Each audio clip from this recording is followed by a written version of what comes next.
guys, welcome back to my channel. My name's Ishi and today I'm here to talk about the top 10 books I want to read in 2020. When I made this video for 2019, I focused a lot on books that I wouldn't usually read and were a bit out of my comfort zone, but this year I want to focus on bringing my TBR down to 0. So a lot of the books on here are books I own that I haven't read and books I said I would read on Goodreads but I haven't read yet. I know I don't have that many books on my physical TBR because I don't own that many books, but nonetheless I would like to read all the ones on here that I haven't already. The first book I have is Duck's Newsbury Report by Lucy Ellmann, and it is 1,000 pages long and it is one sentence. There's no paragraph breaks, no nothing, and I am scared out of my mind about reading this. This book is an unstoppable monologue of an Ohio housewife and has a cacophony of humor, violence, wordplay, and it engages furiously with what it's like to live in Trump's America. It's basically stream of consciousness,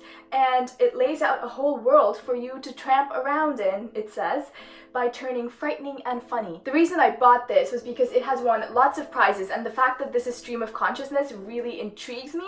I have never read anything like this before, so I am really interested to see what I think about it. It frightens me. Look at it. It frightens me a lot, but I want to read it, I want to annotate it, and then I want it to sit on my bookshelf as proof that I have read this big book and annotated it. I also really like the cover for some reason. It's very simplistic, but also catches your eye.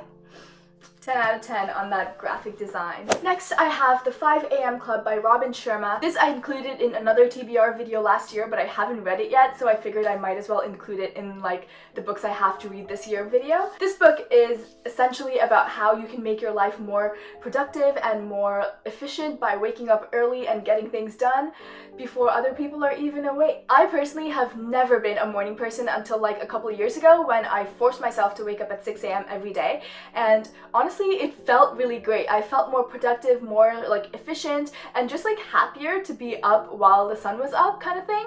And I just want to read this book hoping that it will reinstate that philosophy into my head and that I would continue to want to wake up early every single day. The next book I have is The Final Empire by Brandon Sanderson, and I read a single Brandon Sanderson book last year and I absolutely loved it.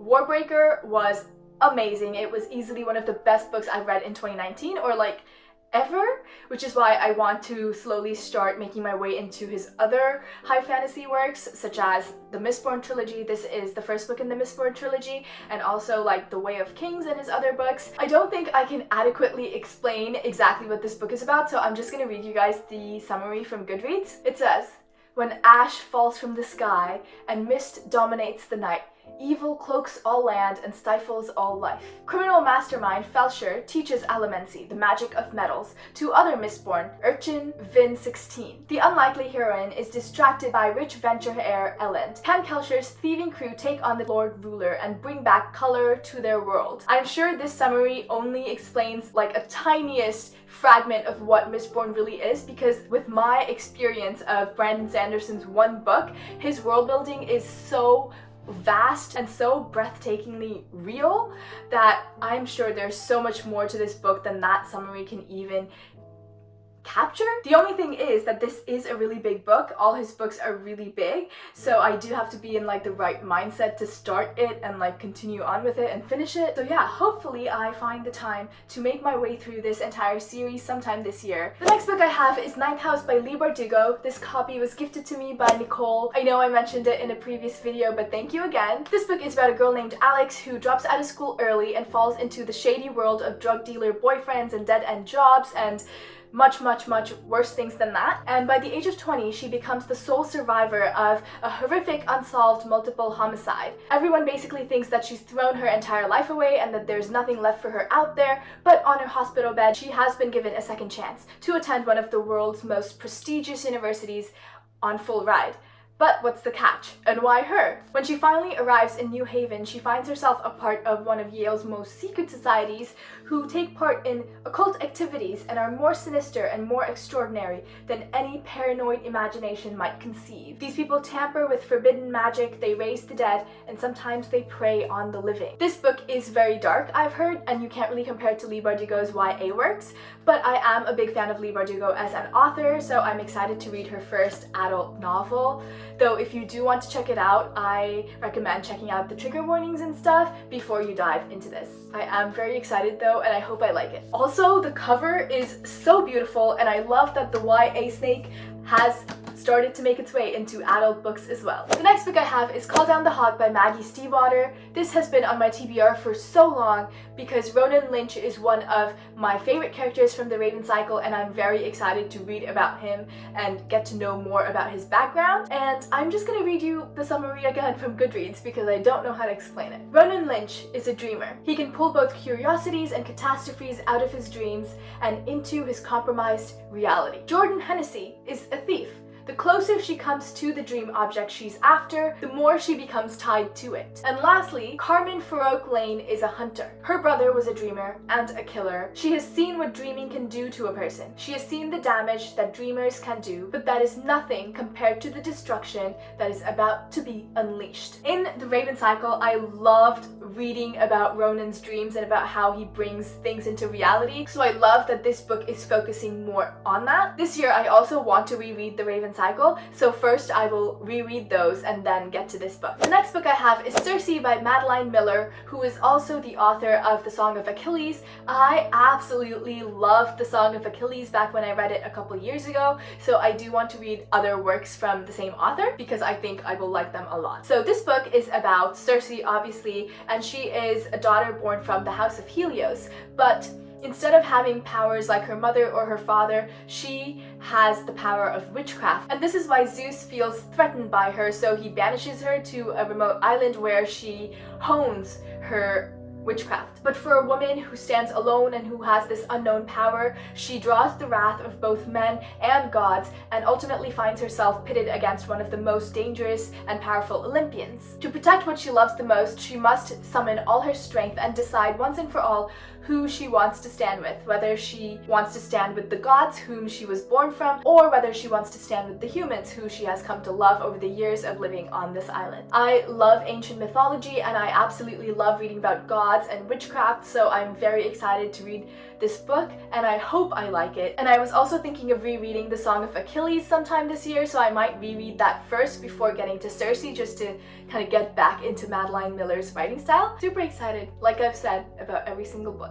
The next book I have is Jonathan Strange and Mr. Norrell by Susanna Clarke. This book I've heard compared to both Harry Potter and The Night Circus, so I'm very intrigued as to what this book is really about. In this world, English magicians were once very, very powerful and had fairy servants, and they were just amazing, but by the early 1800s they have lost the power to do magic at all and can only write dull papers about it and do research, but they cannot actually perform any magic. But there's a man named Mr. Norrell who over the years has been collecting forgotten books about England's magical past and has somehow regained some of the powers of England's magicians. He goes to London and raises a girl from the dead and soon finds himself helping out the government with war and stuff, and all goes well until a rival magician appears, of course. This rival is Jonathan Strange. He is handsome, charismatic, and very talkative, and his idea of magic is very different from Mr. Norrell's, and he basically wants to become the type of magician that you read about in books, the super epic ones, the legends, the myths kind of thing. Eventually, his pursuit of long forgotten magic threatens to destroy not only his partnership with Mr. Norrell, but also everything that he holds dear. This book is also pretty long, it's like 800-ish pages,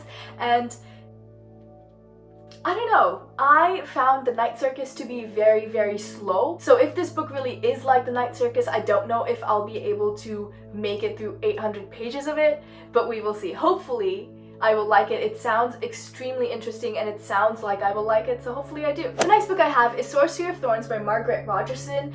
I read An Enchantment of Ravens also by this author and I absolutely loved it, which is why I purchased this book. Also, the cover is absolutely gorgeous, which is also why I purchased this book. This book takes place in a world where sorcery is evil, and our main character, Elizabeth, has grown up as a warden in a library. She has been taught all her life that all sorcerers are evil. And basically, this library where she's a warden at is filled with magical grimoires, and if provoked, they turn into monsters made of ink and leather. So one day, an act of sabotage releases the library's most dangerous grimoire, and Elizabeth, desperate for help, must look towards her sworn enemy Nathaniel Thorne, who is a sorcerer. As her alliance with Nathaniel grows stronger, Elizabeth starts to question everything she has been taught about sorcerers, about the libraries, and even about herself. And she also happens to have a power she never would have guessed. It sounds okay-ish, to be honest. I would not normally pick up a book with that summary, but I have heard really good feedback about this book from the booktube community,